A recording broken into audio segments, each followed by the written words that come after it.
saat ini masih berhubungan dengan riba, berani nggak cut loss ya? Cut loss, cut sekarang juga ya, meskipun kadang-kadang juga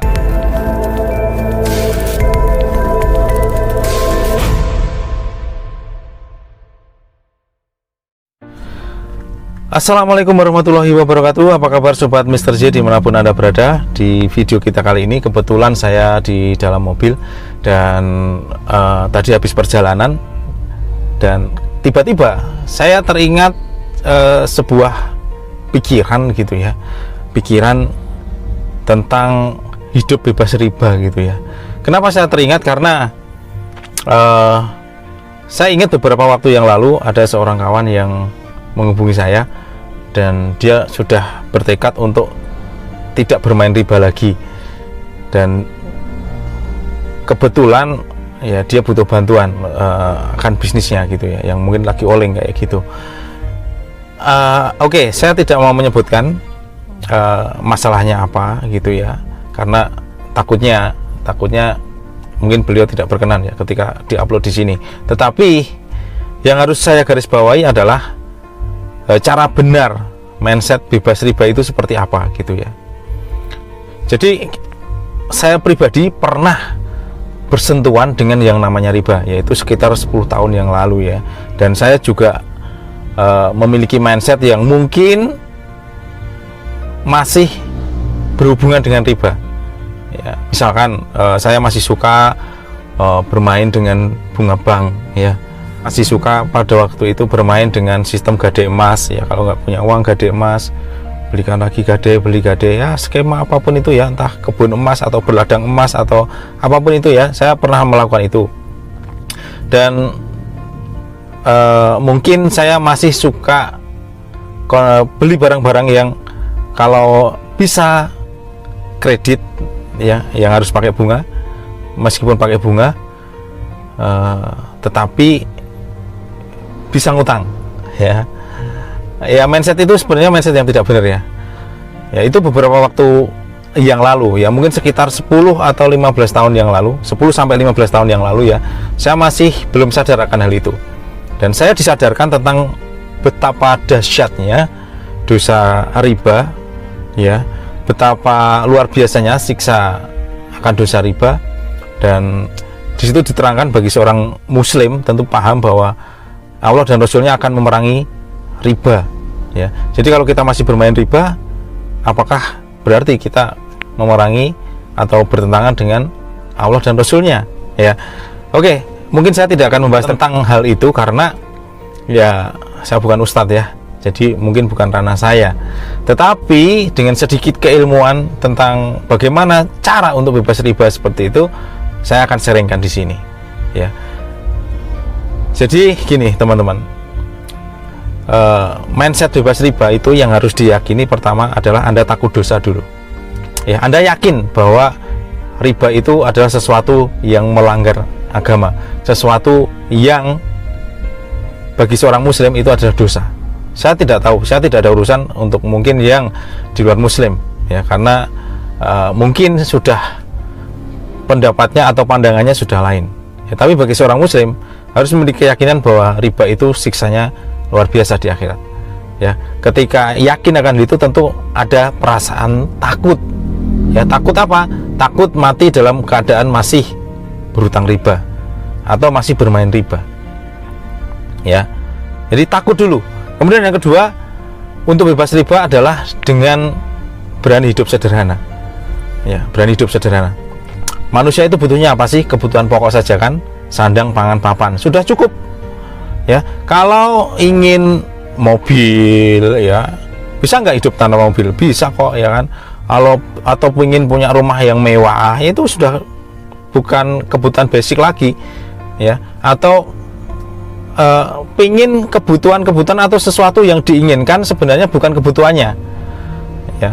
Misalkan si punya HP yang harganya 1 juta cukup, yang ngapain harus beli HP yang harganya 22 juta atau 20 juta atau iPhone 12 Pro misalkan ya.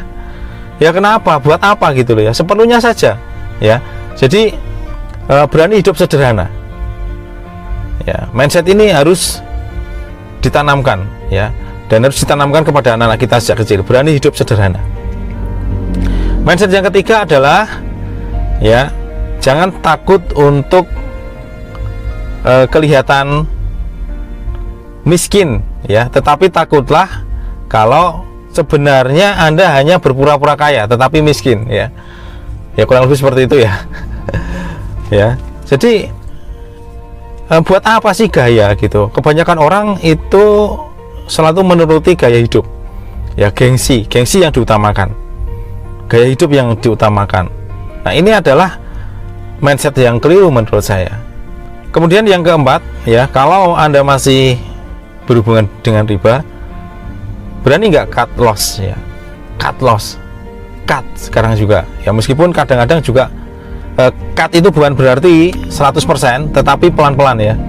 Ada juga yang pelan-pelan ya, misalkan punya hutang riba 3 miliar, 4 miliar, atau yang mungkin di luar kemampuan kita, ya nggak mungkin kan serta-merta ya. Tetapi kalau sekiranya aset lebih gede daripada hutang riba, ya why not jual aset ya, jangan khawatir ya. Saya dulu pernah mengalami hutang riba. Yang saya lakukan adalah saya meskipun ya ketika melunasi itu rasanya sesek banget ya, karena ada denda, ada penalti, ada sudah setahun ya nyicil, itu cuma nyicil bunganya saja ya, pokoknya masih sama gitu loh ya. Nah, rugi ya, rugi kalau dihitung-hitung rugi banget sih gitu ya. Tetapi kita sudah nggak mikir ke arah situ. Yang penting pada waktu itu saya berpikir ya sudahlah, kita tutup sajalah ya, rugi di dunia insya Allah masih bisa dicari gantinya ya. Kemudian yang penting ini ya, yakinlah bahwa ketika Anda berada di jalur yang benar ya, kemudian itu akan datang ya, kemudian itu akan datang. Jadi gini Sobat Mr. J, ini soal keyakinan ya. Kekuatan keyakinan itu luar biasa ya, kekuatan keyakinan itu luar biasa. Ketika Anda tidak yakin, semuanya sudah gagal di awal, 100% gagal di awal. Tetapi ketika Anda yakin bahwa yang Anda lakukan, yang Anda yakini itu benar, maka tidak ada keraguan untuk melangkah. Maka Anda akan menjalani aktivitas Anda, cara berpikir Anda, semuanya itu akan terasa enteng gitu ya, tanpa beban. Nah, di situ akan muncul kemudahan-kemudahan yang kadang-kadang kita tidak menyadari. Ternyata inilah ya kemudahan-kemudahan itu gitu ya. Dan saya mungkin tidak harus mengucapkan ya, atau tidak harus mengatakan bahwa semenjak menyatakan cut dari riba, kemudian apa yang saya dapat itu. Mungkin saya nggak harus sharing di sini, tetapi saya merasakan bahwa mungkin ya keluarga menjadi lebih tenang, atau anak-anak yang mungkin dari dulu sakit-sakitan menjadi lebih sehat, hubungan dengan orang tua yang mungkin dulu banyak masalah misalkan menjadi lebih baik. Nah, itu salah satu contoh ketika Anda berniat untuk melepaskan diri dari riba ya. Anda cukup yakin itu pertolongan akan datang ketika Anda menyatakan diri untuk lepas dari riba. Dan saya mungkin juga sering menemukan teman-teman yang memiliki mindset bebas riba, tetapi kelakuannya nggak benar juga ya. Jadi kelakuannya nggak benar itu bagaimana ya? Dia nggak pinjem ke lembaga yang mungkin dianggap riba, tetapi yang dia lakukan adalah pinjem ke teman ya, pinjem uang ke teman atau ke saudaranya, dan dia menyalahi apa yang sudah dia janjikan.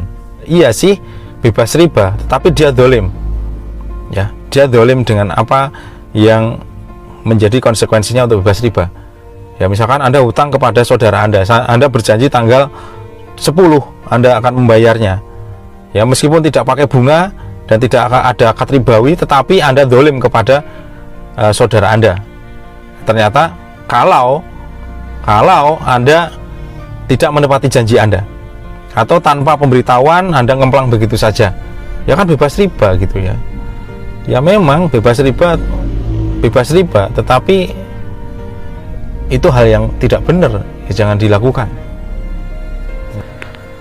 Oke teman-teman, itu tadi sedikit ungkapan pemikiran saya tentang hidup bebas riba. Semoga menjadi inspirasi bagi teman yang mungkin tidak sengaja masuk ke channel ini. Jangan lupa subscribe dan aktifkan tanda loncengnya agar Anda selalu menerima video pemberitahuan dari saya.